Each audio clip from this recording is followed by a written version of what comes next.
Great. Thank you so much, Sampath, for that comment on the question. Let me talk about values, Sampath, because when you look at the IEEE strategic plan, it talks about being technically innovative, building these agile and nimble communities, being a leader in standards and publications.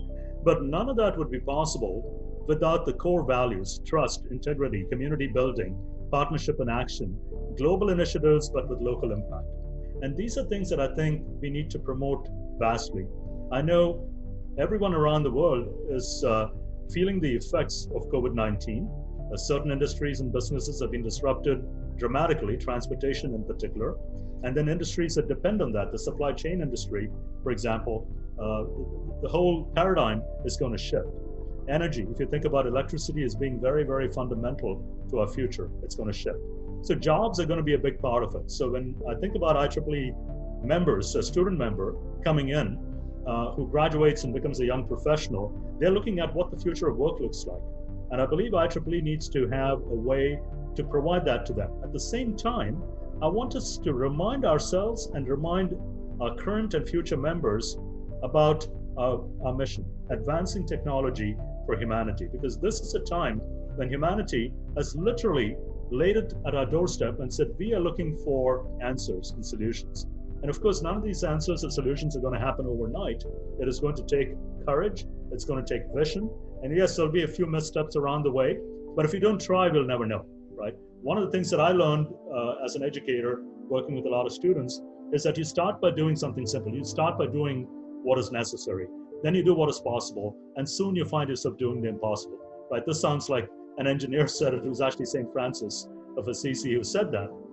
So going back to how we inspire young professionals, I believe we meet them where they are, because their immediate concerns are, how am I going to, in this socially distant world, complete my labs, lectures, discussions, get a degree?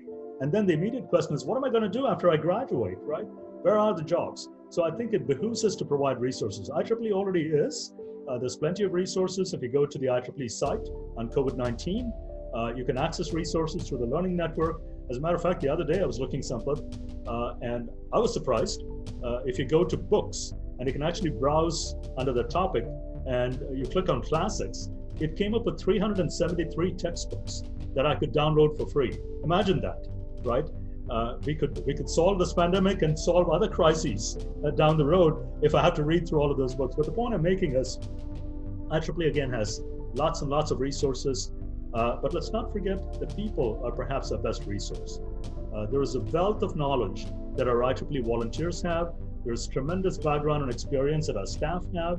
And we need to be able to listen, we need to be able to connect, and we need to provide a platform where we can deliver on that mission, right? Really believe that whether it's providing power, providing communications, providing infrastructure, yes, roads and bridges are important. That's what my civil engineering friends would tell me. But innovation infrastructure is probably even more important. Access is important, right? Having the fastest laptop doesn't do you any good if you don't have access to the internet. So how do we provide that? And without power, you don't have the internet. How do we provide power? So I think there's lots and lots of things that our members can be doing, advancing professionally, technically on their own career path, and at the same time advancing IEEE's mission.